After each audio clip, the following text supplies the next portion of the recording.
I was watching Alex Cross last night on Prime with my husband, um, which is really good. And I'd recommend it. It's this detective series about this brilliant psychologist who is on the trail of a serial killer. So he does profiling. And last week I watched episode 5, and there's a point in it where Alex Cross, the main character, is profiling the serial killer in the show and talking about what his personality traits are like. And at one point, he says that the person that he's looking for is suave and sophisticated and intelligent, and he's more Bundy than he is Dahmer. And I had to pause it at that point and set the record straight to my husband because he was there and he's used to me doing this quite often. Um, and I had to kind of point out what the reality was of somebody like Ted Bundy. So I've done quite a lot of research on perpetrator behaviour, more around stalking, but there's crossover with serial killers because of predatory behaviour.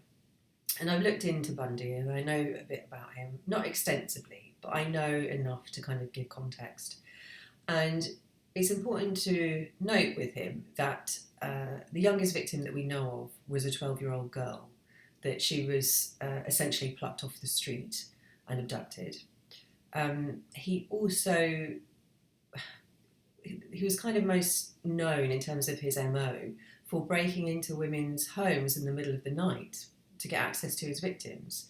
So he wasn't using his charms to manipulate women. He was just entitled and did what he wanted. There's also this idea that he was intelligent because he defended himself in court.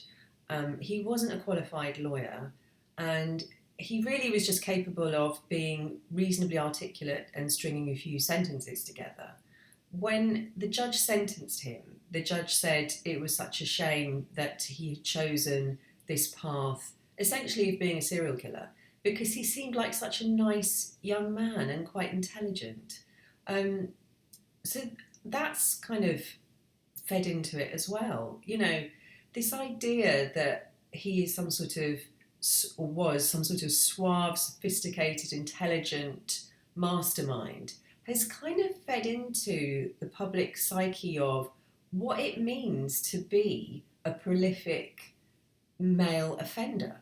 The majority of these cases, I mean, I don't know of a case where there's an offender who has been particularly intelligent. That's just not what it's about. The kind of Hannibal Lecter idea is unhelpful, because what's happening is that it's creating this idea that women are somehow responsible because if they were just a bit more savvy and if they weren't so easily manipulated by somebody who was charming, then they would be safe. And again, it kind of pushes us back to what can women control? What can we do? Because it gets really warped. And actually, we're kind of made to feel like we've got more responsibility for our safety than is possible. Because, you know, this is what we always talk about. It's about putting the onus back onto the offender. You know, offenders do what they want because they are entitled and they just feel like that's what they can do. If you want to look at it and compare somebody like Bundy and Dahmer, they're actually really similar. They're both from kind of reasonably stable backgrounds. There was nothing really in their childhood which was an indicator in particular. They were both addicted to certain materials which now you could get online, but at the time they were using magazines and videos and things like that. But they're just essentially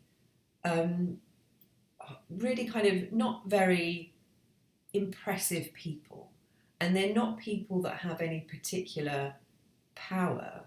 They are just people that thought that they could do what they want and harm women and children.